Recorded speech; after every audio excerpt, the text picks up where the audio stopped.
Welcome back everyone. Welcome to civil services study practice set number ये 100 है। ये test series UPPSC PCS के लिए चल रही है। प्रैक्टिस करेंगे इसमें हम करंट अफेयर्स के प्रश्नों पर। इस टेस्ट सीरीज की प्लेलिस्ट बना रखी है, वहाँ पर आप टेस्ट नंबर 1 से लेकर 100 तक पहुँच सकते हैं। डिस्क्रिप्शन बॉक्स में लिंक है उसका। तो चलिए स्टार्ट करते हैं। पहला प्रश्न है, हाल ही में राष्ट्रीय युवा दिवस मनाया गया। कब मनाया गया या हर साल ये कब मनाया जाता है? हाल ही में राष्ट्रीय युवा दिवस मनाया गया 12 जनवरी को। 12 जनवरी 2024 को बी है इसका आंसर। देखिए, यह जो दिवस है प्रसिद्ध समाज सुधारक, दार्शनिक और सुप्रसिद्ध विचारक स्वामी विवेकानंद की जयंती के उपलक्ष्य में प्रत्येक वर्ष 12 जनवरी को मनाया जाता है। और इस वर्ष स्वामी विवेकानंद की जो जयंती थी वो थी 161वीं। क्वेश्चन नंबर 2 पर आ जाइए। 12 जनवरी 2024 को डीआरडीओ ने ओडिशा के चांदीपुर एकीकृत परीक्षण रेंज से नई पीढ़ी की आकाश मिसाइल का सफल परीक्षण किया। यह मिसाइल सतह से सतह पर मार करने वाली है, सतह से हवा में मार करने वाली है, सतह से पानी में मार करने वाली है, इनमें से कोई नहीं। यानी ये आकाश मिसाइल का अपग्रेडेड वर्जन है और यह सरफेस टू एयर है। ठीक है, यानी सतह से हवा में मार करने वाली। ठीक है, कहाँ परीक्षण किया गया इसका? ओडिशा के चांदीपुर एकीकृत परीक्षण रेंज। किसने? डीआरडीओ ने बनाई है। तो सतह से हवा में मार करने वाली है, सरफेस टू एयर। नई पीढ़ी के आकाश मिसाइल लगभग 40 से 80 किलोमीटर तक मार करने में सक्षम है। इसे डीआरडीओ ने विकसित किया है। यह स्वदेश निर्मित नवीनतम तकनीकों से सुसज्जित सतह से हवा यानी सरफेस टू एयर में मार करने वाली मिसाइल है। एक योजना है पृथ्वी विज्ञान योजना। पृथ्वी विज्ञान योजना की कार्यान्वयन अवधि कब से कब तक है? और यह योजना पृथ्वी विज्ञान मंत्रालय के अंतर्गत है। इन सभी टेस्ट की आप फुल टेस्ट सीरीज प्राप्त कर सकते हैं। नंबर इस पर कॉल या व्हाट्सएप करके सब्सक्राइब रखिएगा सिविल सर्विसेज स्टडी चैनल को। वर्ष 2021 से वर्ष 2026 तक ए है इसका आंसर। देखिए, पृथ्वी विज्ञान योजना पृथ्वी विज्ञान मंत्रालय की योजना है। इस योजना की जो कार्यान्वयन अवधि है वो है वर्ष 2021 से 26 तक। इस योजना की कुल लागत है 4,797 करोड़ रुपए। और इस योजना में वर्तमान में संचालित की जा रही 5 उप योजनाएं शामिल हैं। यह योजना विभिन्न संस्थानों में एकीकृत बहु विषयक पृथ्वी विज्ञान अनुसंधान और नवीनतम कार्यक्रमों के विकास को सक्षम बनाएगी। क्वेश्चन नंबर 4 क्या है? क्वेश्चन नंबर 4 है, बड़ा सा प्रश्न है। जनवरी 2024 में रक्षा मंत्री राजनाथ सिंह ने नियोजित आकस्मिक भुगतान वाले श्रमिकों के लिए समूह बीमा योजना शुरू करने के प्रस्ताव को मंजूरी प्रदान की। इस योजना के तहत आकस्मिक भुगतान वाले श्रमिकों को किसी भी प्रकार की मृत्यु पर उनके परिवार या निकट संबंधियों को बीमा के रूप में कितने मूल्य की बीमा राशि प्रदान की जाएगी? 5 लाख रुपए, 10 लाख रुपए, 15 लाख रुपए या 20 लाख रुपए? बताइए। आकस्मिक भुगतान वाले श्रमिकों को किसी भी प्रकार की मृत्यु पर उनके परिवार या निकट संबंधी को बीमा के रूप में जो राशि मिलेगी वो मिलेगी 10 लाख रुपए। बी है इसका आंसर।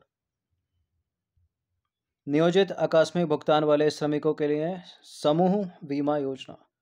इस योजना के तहत आकस्मिक भुगतान वाले श्रमिकों की किसी भी प्रकार की मृत्यु पर उनके परिवार या निकट संबंधियों को बीमा के रूप में 10 लाख रुपए मूल्य की बीमा राशि प्रदान की जाएगी। क्वेश्चन नंबर 5 पर आ जाइए। हाल ही में खेलो इंडिया यूथ गेम्स का 6ठा संस्करण कहाँ आयोजित किया गया? यह आयोजित किया गया तमिलनाडु में। देखिए, खेलो इंडिया यूथ गेम्स का 6ठा संस्करण 19 जनवरी से 31 जनवरी 2024 तक तमिलनाडु के 4 शहरों में आयोजित हुआ। चेन्नई, त्रिची, मदुरई और कोयम्बटूर। क्वेश्चन नंबर 6 पर आ जाइए। वर्तमान में सर्वाधिक रामसर स्थल के साथ कौन सा राज्य प्रथम स्थान पर है? अच्छा, दूसरा कौन सा? दूसरा पूछ ले तो। प्रथम स्थान पर कौन सा है? तमिलनाडु। और दूसरे स्थान पर है उत्तर प्रदेश। तमिलनाडु में सर्वाधिक 16, यूपी में 10।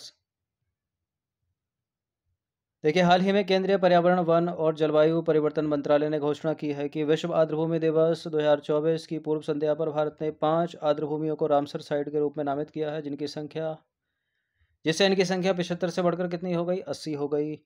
और सबसे अधिक रामसर साइट्स जो हैं वो हैं 16 तमिलनाडु में। उसके बाद दूसरा स्थान पर है उत्तर प्रदेश। कितनी है? 10 साइट्स।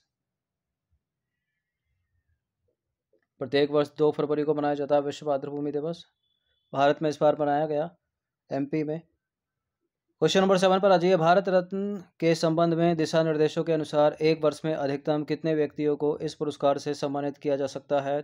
3 व्यक्ति, 4 व्यक्ति, 5 व्यक्ति या 2 व्यक्ति? देखिए, अधिकतम 3 सम्मानित किया जा चुका है। तीन व्यक्तियों को सम्मानित किया जा सकता है, लेकिन इस नियम को 2 बार तोड़ा जा चुका है। देखिए, भारत रत्न के संबंध में दिशा निर्देशों के अनुसार एक वर्ष में अधिकतम 3 व्यक्तियों को इस पुरस्कार से सम्मानित किया जा सकता है। इस नियम को पहली बार 1999 में तोड़ा गया था, जहां 4 व्यक्तियों को भारत रत्न से सम्मानित किया गया था, जिनमें जयप्रकाश नारायण, अमर्त्य सेन, गोपीनाथ बोरदोली और रविशंकर शामिल थे।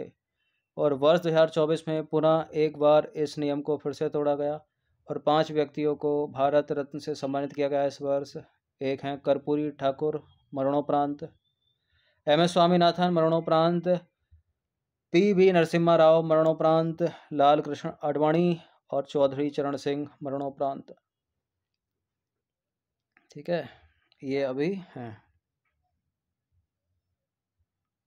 क्वेश्चन नंबर 8 दो स्टेटमेंट वाला प्रश्न है। हाल ही में 2 फरवरी को विश्व आर्द्रभूमि दिवस यानी वर्ल्ड वेटलैंड डे के रूप में मनाया गया। वर्ष 2024 के लिए विश्व आर्द्रभूमि दिवस की थीम आर्द्रभूमि और जलवायु परिवर्तन है। कौन सा इसमें सही है? देखिए, पहला वाला करेक्ट है, दूसरा वाला गलत है। ये बहुत पुरानी थीम है, वर्ष 2019 की थीम है ये। इस बार की तो आर्द्रभूमि और मानव कल्याण है, तो गलत है दूसरा वाला स्टेटमेंट, केवल पहला ही वाला सही है। तो वर्ष 2019 के लिए विश्व आर्द्रभूमि दिवस की जो थीम थी वो थी आर्द्रभूमि और जलवायु परिवर्तन। वर्ष 2024 के लिए विश्व आर्द्रभूमि दिवस की थीम क्या है? आर्द्रभूमि और मानव कल्याण। ठीक है, बाकी पिछले कुछ वर्षों में विश्व आर्द्रभूमि दिवस की थीमें याद रखिएगा। वर्ष 2019 में आर्द्रभूमि और जलवायु परिवर्तन यानी वेटलैंड्स एंड ह्यूमन चेंज,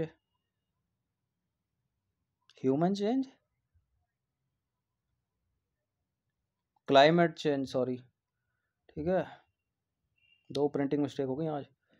देखिए, वर्ष 2020 में थी आर्द्रभूमि और जैव विविधता, 21 में थी आर्द्रभूमि और जल, 2022 में थी wetlands action for people and nature, और 23 में थी निम्नलिखित आर्द्रभूमि को पुनर्जीवित और पुनर्स्थापित करना, और 24 में है आर्द्रभूमि और मानव कल्याण या वेटलैंड्स एंड ह्यूमन वेलबींग। कुछ भी आ सकता है, इस तरह से भी, इस तरह से भी याद रखिएगा। ठीक है, पिछले 5-6 वर्षों में जो टफ थीम है, मतलब बड़ी थीम है, वो 22 की रही, 23 की रही, बाकी छोटी छोटी थीमें रही 24 की, 21 की, 20 की, 19 की। क्वेश्चन नंबर 9 पर आ जाइए। 15 से 19 जनवरी 2024 के मध्य विश्व आर्थिक मंच की 54वीं वार्षिक बैठक कहाँ आयोजित हुई? भारत में नहीं हुई है ये, तो नई दिल्ली हटा दीजिए। यह हुई है स्विट्जरलैंड के दावोस में। बी है इसका आंसर। इस प्रश्न को UPSC से जो असिस्टेंट कमांडेंट की परीक्षा जो होती है CAPF, बहुत पूछा जाता है ये प्रश्न उस एग्ज़ाम में। तो 15 से 19 जनवरी 2024 के मध्य विश्व आर्थिक मंच यानी वर्ल्ड इकोनॉमिक फोरम की जो 54वीं वार्षिक बैठक है वो स्विट्जरलैंड के दावोस में आयोजित हुई, और इस बैठक की थीम भी थी एक, वो थी विश्वास का पुनर्निर्माण। क्वेश्चन नंबर 10 पर आ जाइए। हाल ही में समाचारों में रहा अभ्यास अयुत्थाया किन दो देशों की नौसेनाओं के बीच एक समुद्री अभ्यास है? अयुत्थाया, यह है भारत और थाईलैंड के बीच। बी है इसका आंसर। अभ्यास अयुत्थाया यह है भारतीय नौसेना और थाईलैंड की रॉयल थाई सेना के बीच पहला द्विपक्षीय समुद्री अभ्यास है। यह अभ्यास 20 से 23 दिसंबर 2023 के मध्य हिंद महासागर क्षेत्र में आयोजित किया गया था। और अयुत्थाया जिसका शाब्दिक अर्थ क्या होता है? अजय या अपराजय। क्वेश्चन नंबर 11 पर आ जाइए। जनवरी 2024 में जलवायु सम्मेलन 2024 कहाँ आयोजित हुआ? यह हुआ है मुंबई में। तो जलवायु सम्मेलन 2024 कब आयोजित हुआ? 12 जनवरी 2024 को। कहाँ? मुंबई, महाराष्ट्र। मुख्य विषय थीम क्या थी? Decoding the green transitions for India. 12वां प्रश्न है, हाल ही में कब भारत मौसम विज्ञान विभाग का 150वां स्थापना दिवस मनाया गया? कब मनाया गया? 15 जनवरी को। भारत मौसम विज्ञान विभाग यानी IMD की स्थापना हुई थी 1875 को और इसका मुख्यालय है नई दिल्ली में, याद रखिएगा। क्वेश्चन नंबर 13 पर आ जाइए। वर्तमान में भारतीय नौसेना प्रमुख कौन है? यही हैं एडमिरल R हरि कुमार, ए है इसका आंसर। ठीक है, मनोज कुमार पांडे और विक्रम राम चौधरी एक हैं नौ थल सेनाध्यक्ष और एक हैं एयर चीफ मार्शल। तो एडमिरल R हरि कुमार भारतीय नौसेना के 25वें प्रमुख हैं। 25वें नौसेना प्रमुख उन्होंने स्थान लिया है करमबीर सिंह की जगह, जो नौसेना से 4 दशक की सेवा के बाद 30 नवंबर 2021 को सेवानिवृत्त हुए थे। इसके बाद आ गई ये, तब से अभी तक यही हैं। बाकी जनरल मनोज पांडे वर्तमान सेनाध्यक्ष हैं, थल सेनाध्यक्ष, और विवेक राम चौधरी हैं वर्तमान में air chief marshal. Manoj Kumar Pandey. Question number 14 पर आइए। प्रधानमंत्री राष्ट्रीय बाल पुरस्कार 2024 से संबंधित दो कथन है यहाँ पर। 22 जनवरी 2024 को राष्ट्रपति द्रौपदी मुर्मू द्वारा यह पुरस्कार प्रदान किया गया। यह पुरस्कार 5 से 18 वर्ष की आयु के बच्चों को 7 श्रेणियों में दिया गया है। कौन सा इसमें इनकरेक्ट स्टेटमेंट है, ये बताना है। प्रधानमंत्री राष्ट्रीय बाल पुरस्कार 2024 से संबंधित। देखिए दोनों के दोनों करेक्ट हैं, कोई भी इनकरेक्ट नहीं है इसमें, तो डी है इसका आंसर। तो दोनों के दोनों सत्य हैं। प्रधानमंत्री राष्ट्रीय बाल पुरस्कार 2024 कब दिया गया? 22 जनवरी 2024 को। किसके द्वारा? राष्ट्रपति द्रौपदी मुर्मू के द्वारा। कहाँ? विज्ञान भवन नई दिल्ली में आयोजित एक समारोह में। और इस वर्ष यह पुरस्कार 19 बच्चों को प्रदान किया गया है, जिनमें से उत्तर प्रदेश के कितने हैं, याद रखिएगा? 2। कौन कौन है? अनुष्का पाठक कला एवं संस्कृति के लिए, और दूसरा नाम है आदित्य यादव खेल।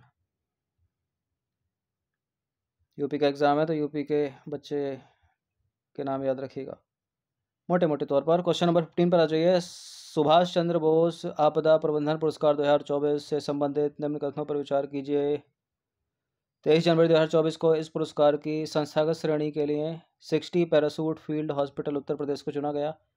इस पुरस्कार की शुरुआत वर्ष 2019 में हुई थी। कौन सा इसमें सही है? देखिए संस्थागत और व्यक्तिगत दोनों श्रेणियों में दिया जाता है, और ये दोनों के दोनों स्टेटमेंट करेक्ट हैं। सी है इसका आंसर।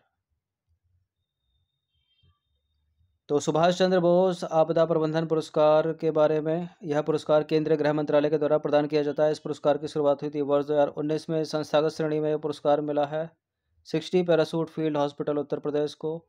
और 60 parachute field hospital Uttar Pradesh की स्थापना कब हुई थी? 1942 में हुई थी, यानी देश की आज़ादी से ही पहला। और जाने इसके बारे में, तो यह संस्थागत और व्यक्तिगत दोनों श्रेणी में प्रदान किया जाता है। संस्थागत श्रेणी के तहत इसमें 51 लाख रुपए की धनराशि प्रदान की जाती है, और व्यक्तिगत श्रेणी में अगर मिलता है किसी व्यक्ति को तो 5 लाख रुपए की धनराशि प्रदान की जाती है।